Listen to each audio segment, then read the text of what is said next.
Bismillahirrahmanirrahim.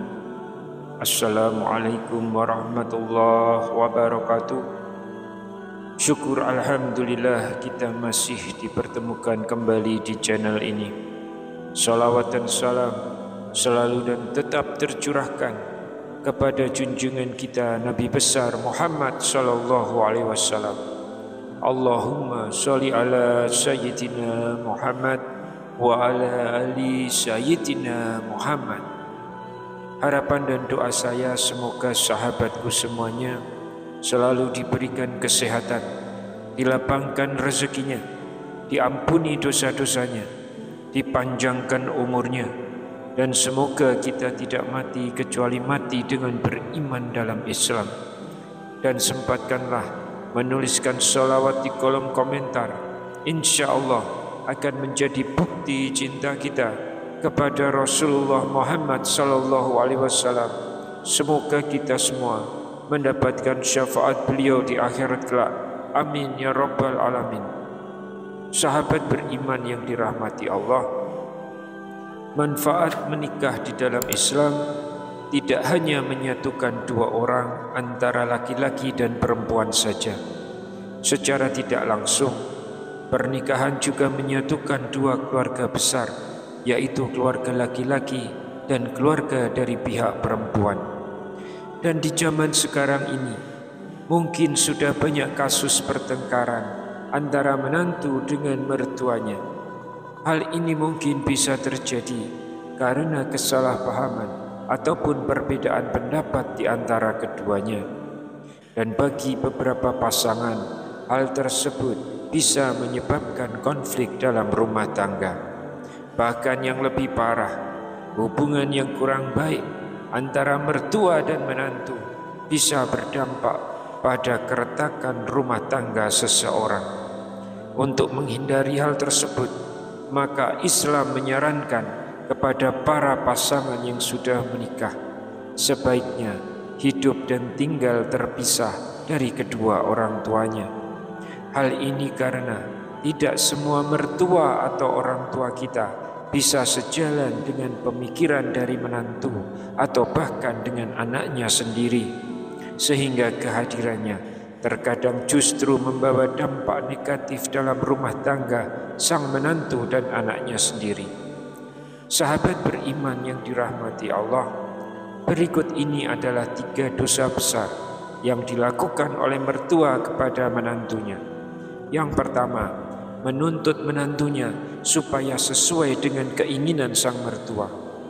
Kita semua tahu, setiap manusia pasti dibekali dengan kelebihan dan kekurangan masing-masing.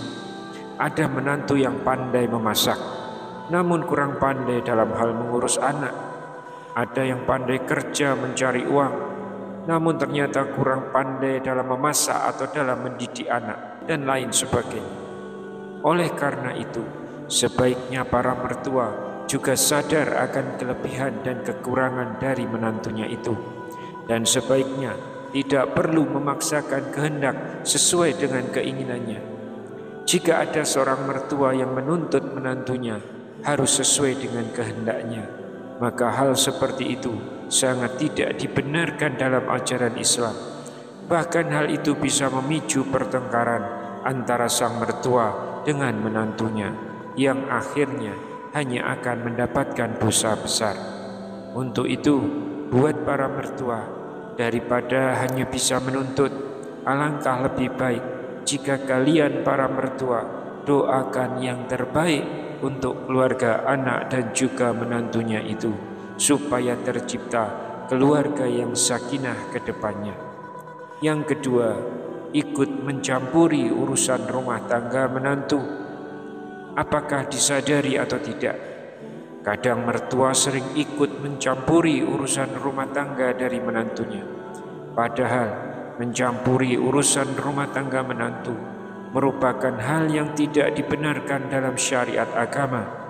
Apabila seorang anak sudah menikah dan memiliki keluarga sendiri, maka tugas sebagai orang tua dalam hal ini sudah selesai, sehingga seorang mertua tidak diperkenankan mencampuri apapun yang menjadi urusan keluarga menantu, kecuali jika sang anak atau menantu memang meminta pendapat atau nasihatnya. Oleh sebab itu, apabila sudah menjadi mertua, maka hendaknya hindari sebisa mungkin mencampuri urusan keluarga anak dan menantunya. Tentunya diperbolehkan untuk orang tua mengawasi dan mengarahkan keluarga anak dan menantunya, namun seperlunya saja dan tidak usah berlebihan. Bahkan jika ada seorang menantu yang tinggal serumah bersama dengan mertua, sekalipun keluarga anak dan menantunya itu sedang bertengkar, mertua tidak disarankan untuk ikut campur sedikit pun. Biarkan anak itu mencari solusi sendiri, karena tidak ada satupun rumah tangga seseorang yang terlepas dari permasalahan. Yang selanjutnya yaitu yang ketiga, mertua yang memandang rendah serta menjelek-jelekkan menantunya. Mungkin saja kita pernah melihat kondisi seperti ini.